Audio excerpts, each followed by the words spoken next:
हे सगळं ना त्यात क्लब मालकामुळे झालंय. बाकी तर ड्रग्ज होते. मुद्दाम केलंय त्यांनी हे सगळं. मुद्दाम मला अडकवतोय तो. मी आत्ताच्या आत्ता फोन करून त्याला जाब विचारणार आहे.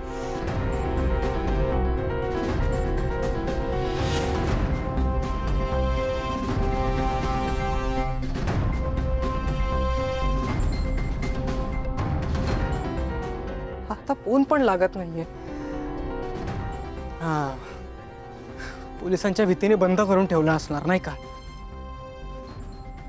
पण मी सोडणार नाहीये त्याला. या मॅटर मध्ये नव्हतं अडकवलं पाहिजे त्यांनी मला. मी आत्ताच्या आत्ता जातो, कॉलर धरतो आणि जाब विचारतो त्याला.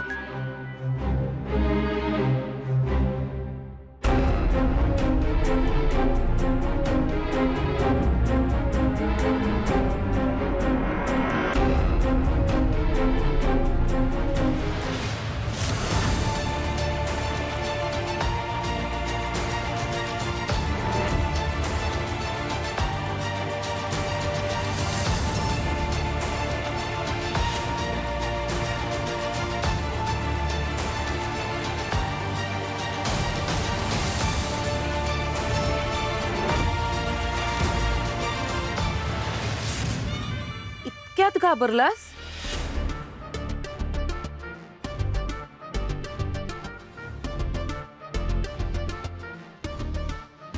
प्रीतम, इच्छारा, काय अवस्था करून घेतलीस तू. मला ना खूप वाईट वाटतंय तुझं. हा, खूप वाईट वाटतंय मला तुझं. खूप वाईट वाटतंय. काय झालं सगळं? प्रीतम, अरे महान अहिल्यादेवी किर्लोस्करांच्या आदर्श मुलं आहात ना तुम्ही. मग तरी तू हे सगळं केलंस? शोभत नाही रे तुला हे असलं वागणं. अपेक्षा नव्हती केली मी असलं काहीतरी करशील म्हणून. आता तुझ्या डोक्यावर ऑलरेडी तुझ्या आईचं कर्ज आहे. म्हणजे तुला तुझ्या आईचेच 50 लाख रुपये देणं आहे. त्यात आणखी तू त्या क्लब ओनरची पण उधारी करून ठेवलीस 10 लाखांची. अरे कर्जाचा डोंगर उभा राहिलाय तुझ्या डोक्यावर प्रीतम. बर, या सगळ्या कर्जामुळे तू दामिनीचा नेकलेस चोरलास. चोर झालास तू. शी. बर, चोर बनून तुझं मन नाही भरलं म्हणून आता ड्रग डीलर पण झालाय. अरे प्रीतम, काय करतोयस तू? काय करून घेतलंयस हे सगळं तू? हा, एका चुकीतून बाहेर पडण्यासाठी अजून एक दुसरी चूक करून ठेवलीस. असं किती पळणार आहेस तू तुझ्या चुकांपासून प्रीतम? एक मिनिट दिशा, तुला हे सगळं कसं माहितीये? तुझा काय संबंध आहे या सगळ्याशी? मला कसं माहित माझा काय संबंध आहे या सगळ्यांशी? असे फालतू प्रश्न कसे विचारू शकतोस तू मला? अरे मूर्खा, मीच तर घडवून आणलंय सगळं. माझाच प्लॅन आहे सगळा. मी सांगितलंय सगळं करायला या सगळ्या लोकांना. मग कसं वाटलं माझा प्लॅन? किती भारी अडकलाय सर तू माझ्या चाळ्यात. मला ना खूप मज्जा येते. खूप म्हणजे खूप जास्त मज्जा येते. का करतेस? हा, प्रीतम सोड. हा, का करतेस? मी जीव घेणार आहे तुझा. आता मी जीव घेणार आहे तुझा. प्रीतम सोड मला. हे बघ, तू माझा जीव जरी घेतलास आणि मी आज पेले तरी तुला जेलमध्ये चढायला जपत लागणार आहे. कारण मी तो व्हिडिओ पोलिसांपर्यंत पोहोचवण्याची पूर्ण व्यवस्था केलेली. पण प्रीतम, मी आता जर जिवंत राहिले तर मी तुला वाचवू शकेन.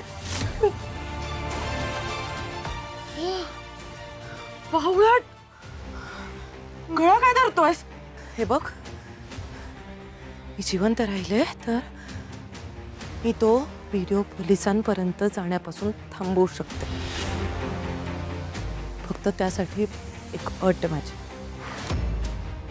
तुला माझं सगळं ऐकावं लागेल आणि मी सांगेन तसंच सगळं करावं लागेल. माझी एव्हरी ऑर्डर तुला फॉलो करावी लागेल. तरच मी तुला वाचवू शकेन. चले, मी आधी पण तुझं कधी ऐकलं नाहीये, आताही ऐकणार नाहीये. कळलं? As you wish. मी तर चांगली हेल्प करण्याचा प्रयत्न करत होते, पण तुला तुझा हट्ट आणि तुझा माज सोडायचाच नसेल तर मी काय करणार? मी आता तुझा हा जो ड्रग डीलिंगवाला व्हिडिओ आहे ना, तो पोलिसांना नंतर दाखवेन. आधी तुझ्या आईला दाखवते, मग बघूया तुझी आई काय करते, की स्वतःच पोलिसांना बोलवून तुला त्यांच्या हवाली करून टाकते. तू काय आमच्या जेलमध्ये सडणार. वाव, मॅनेज कर तुझं काय ते. नको आहे ना हेल्प, मी जाते. अरे देवा, ही दिशा आता खरंच आईला सांगायला गेली की काय?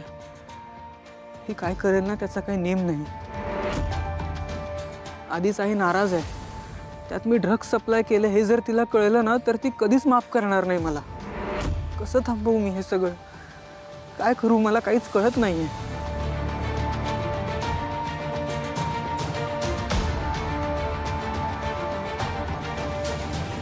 प्रीतम सर,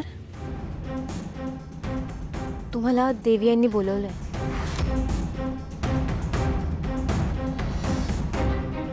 काय झालं? तुम्हाला बरं वाटत नाहीये का? नको नको, आता पारूला याबद्दल काहीच सांगायला नको.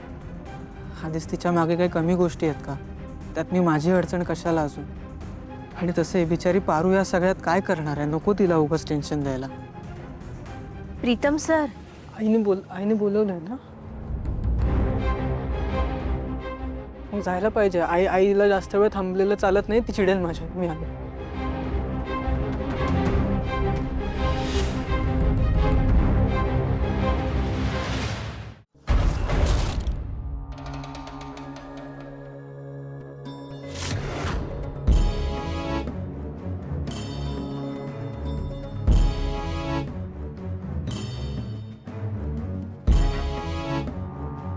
आई,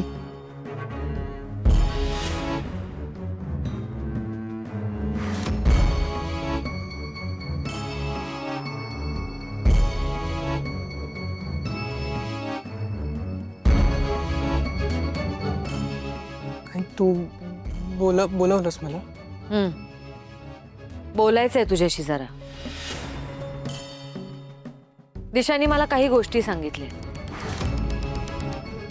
तुला पण माहितीये की एरवी दिशाने सांगितलेल्या गोष्टींवरनं मी तुला जाब विचारणार नाही,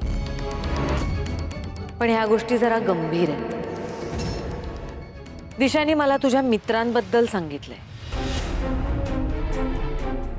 दिशाचं असं म्हणणं आहे की तू पुन्हा वाईट संगतीला लागलेस आणि ह्या वेळेला तुझे मित्र हे ड्रग्ज घेणारे आहेत किंवा त्याच्याशी संबंधित आहेत. हे सगळं काय चाललंय प्रीतम? हे खरं आहे?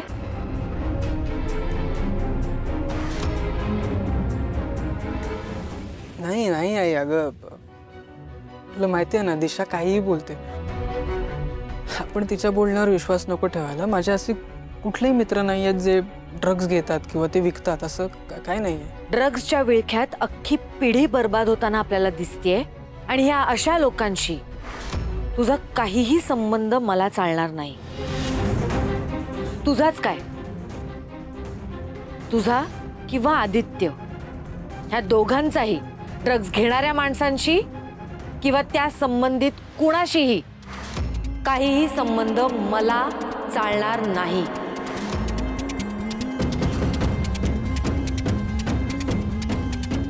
जाऊ शकतोस.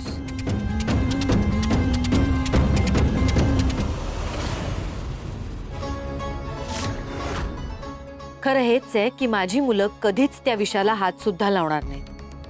माझा माझ्या मुलांवर पूर्ण विश्वास आहे. ती कधीच अशा चुकीच्या मार्गाला जाणार नाहीत. मी माझ्या मुलांवर चांगले संस्कार केलेत. माझ्या संस्काराला गालबोट लागेल असं ते कधीच वागणार नाहीत.